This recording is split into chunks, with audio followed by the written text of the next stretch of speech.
अस्सलाम वालेकुम, कैसे हैं आप? सब खैरियत से हैं? आज की क्लास में हम फार्मूला टैब में फाइनेंशियल फार्मूलाज को स्टार्ट करेंगे। तो इससे पिछली क्लासेस में फाइनेंशियल फार्मूलाज के रिलेटेड जितने भी फार्मूलाज हैं इनको कंप्लीट किया है और आज की क्लास में एफवी शेड्यूल को स्टार्ट करेंगे। इसको कैलकुलेट करेंगे, कैसे हम इसके ऊपर कैलकुलेशन कर सकते हैं। और यहाँ पे एक्सेल के अंदर तो सबसे पहले हम देखते हैं कि एफ वी शेड्यूल क्या है, फंक्शन किस लिए यूज़ किया जाता है। कि एफ वी से बनता है फ्यूचर वैल्यू शेड्यूल। तो फ्यूचर वैल्यू क्या है कि हम जब इन्वेस्ट करते हैं किसी भी ऑर्गेनाइजेशन में तो उसके एवज हमें इंटरेस्ट मिलता है, तो कितने परसेंट वो हम पहले से डिसाइड कर लेते हैं या कंपनी हमें बता देती है कि इस परसेंट इतनी इन्वेस्टमेंट पे हमने आपको इतना पेमेंट करनी होगी, रिटर्न करना होगा, एवरी मंथ आपने इतने पेमेंट करनी है। तो उस हिसाब से हमें इंटरेस्ट दिया जाता है। तो कंपनी में जब हम इन्वेस्ट करते हैं तो उसी की बेस पे हमें इन्वेस्टमेंट अर्निंग आती है। तो अब यहाँ पे देखें कि F V schedule is categorise under Excel financial function. It will calculate the future value of an investment with a variable interest rate. तो वेरिएबल इंटरेस्ट रेट क्या है, वो हम वहाँ पे परसेंटेज सेलेक्ट करेंगे। कंपनी हमें देती है कि 5% के हिसाब से या 6% के हिसाब से। तो इन फाइनेंशियल, यहाँ पे देखें कि इन फाइनेंशियल एनालिसिस, जब हम फाइनेंशियल एनालिसिस करते हैं तो हम देखते हैं, कैलकुलेट करते हैं कि हमारे पास कितना इसका बनता है और उसी हिसाब से हमें अर्निंग होती है। We often need to make a decision on investments made by a company. Sometimes we make investment that will guarantee a certain percentage for the first year. तो कंपनी हमें बता देती है कि पहले साल आपको 5% दिया जाएगा और जो सेकंड ईयर्स है वो आपको 6% दिया जाएगा। In such a scenario, we need to evaluate the investment which can be done using FV schedule function.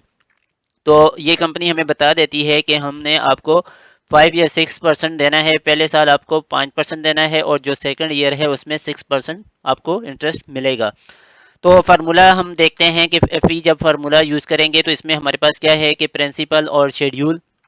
Schedule function हमारे पास क्या है, प्रिंसिपल किसको कहते हैं कि रिक्वायर आर्गुमेंट को कहते हैं। This is the present value of the investment. अब ये प्रिंसिपल अमाउंट क्या है, जिसको इनिशियल इन्वेस्टमेंट भी हम कहते हैं। तो ये हमारे पास प्रिंसिपल इन्वेस्टमेंट है जो कि हमने इसको इन्वेस्ट किया होता है। और शेड्यूल क्या है, जो हमारे पास ईयर्स हैं, तो ये हमने देखने हैं कि कितने ईयर्स हमने इसको पेमेंट करनी है। This is an array of values that provide the schedule of interest rate to be applied to the principal. और हमारे पास जो इनिशियल अमाउंट है या प्रिंसिपल अमाउंट है, इस पे हमने कैसे इसको कैलकुलेट करना है, कैसे इसको अप्लाई करना है। तो यहाँ पे हमारे पास एफ वी शेड्यूल फार्मूला है, फ्यूचर वैल्यू हमने फाइंड करनी है। तो इनिशियल इन्वेस्टमेंट हमने की है 12,000 और फर्स्ट ईयर हमने 2024 को 5% किया है और इसी तरह 25 में 7%, 26 में 9%। अब यहाँ पे हमने फाइंड करनी है कि फ्यूचर वैल्यू हम कैसे फाइंड करेंगे। तो सबसे पहले यहाँ पे आएंगे एम एस एक्सेल के अंदर। तो एक्सेल के अंदर कोई भी जब फार्मूला हम अप्लाई करें तो उसके लिए इजिकल टू बहुत ज़्यादा ज़रूरी है। इजिकल टू के बगैर आपका फार्मूला अप्लाई नहीं होगा। तो विदाउट इजिकल टू आपका फार्मूला अप्लाई नहीं होगा। आपने ये याद रखना होगा कि इजिकल टू मस्ट है, जो कि आपने यहाँ पे लगाना है। तो यहाँ पे देखें कि एफ वी हमने पिछली क्लास में फाइंड की है और आज की क्लास में हम एफ वी शेड्यूल को फाइंड करेंगे। इस पे कैलकुलेट करेंगे कि कितनी हमारी फ्यूचर वैल्यू बनती है, उस पे हम कितना अर्निंग कर सकते हैं, कितनी परसेंटेज पे। तो सबसे पहले हमारे पास क्या है कि प्रिंसिपल और दूसरा क्या है, शेड्यूल है। जो कि हमने यहाँ पे देखा कि प्रिंसिपल क्या है कि this is the present value of the investment, जो कि हमने इन्वेस्ट की है वो हमारे पास वो वैल्यू होगी। शेड्यूल क्या है कि this is an array of value that provide the schedule of interest rate to be applied to the principal। तो प्रिंसिपल अमाउंट पे हमने कितना अप्लाई किया है वो हम रेट सेलेक्ट करेंगे इन सब को। अब इजिकल टू करते हैं, इजिकल टू करने के बाद एफ वी शेड्यूल को सिलेक्ट किया, अमाउंट को सिलेक्ट करेंगे, कॉमा करेंगे। अब हमारे पास ये ईयर्स हैं, आप यहाँ पे ईयर्स के हिसाब से आप मेंशन कर सकते हैं, या 1 2 3 4 5 यहाँ पे ऐसे भी कर सकते हैं। तो मैंने यहाँ पे ईयर्स के साथ 2024, 25, 26 एंटर कर दिया है। और अब हम क्या करेंगे कि शेड्यूल शेड्यूल हमारे पास क्या है कि ये 3 ईयर्स का शेड्यूल है। तो तीनों को हम सेलेक्ट करेंगे, ब्रैकेट को क्लोज करेंगे, एंटर करेंगे, तो हमारे पास ये वैल्यू आ जाएगी 14,695.38। तो ये इसकी फ्यूचर वैल्यू आ जाएगी।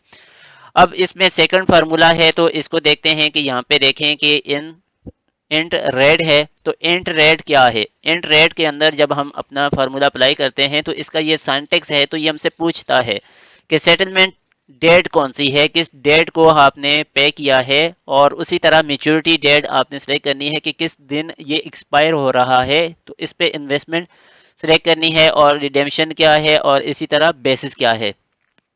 अब इन्वेस्टमेंट तो वह वो अमाउंट है जो हम इन्वेस्ट करते हैं, और रिडेम्पशन किसको कहते हैं? तो यहाँ पे देखें कि रिडेम्पशन के लिए redemption value, this is the redemption value of the bond पर $100 ऑफ द फेस वैल्यू। अब यहाँ पे ये क्या है कि ये बॉन्ड जब हम कंपनी से परचेज करते हैं तो कंपनी जब इशू करती है तो हमें फेस वैल्यू पे ही इशू करती है। Frequency, this is the number of coupon payments per year, जो कि एवरी ईयर हमें देती है।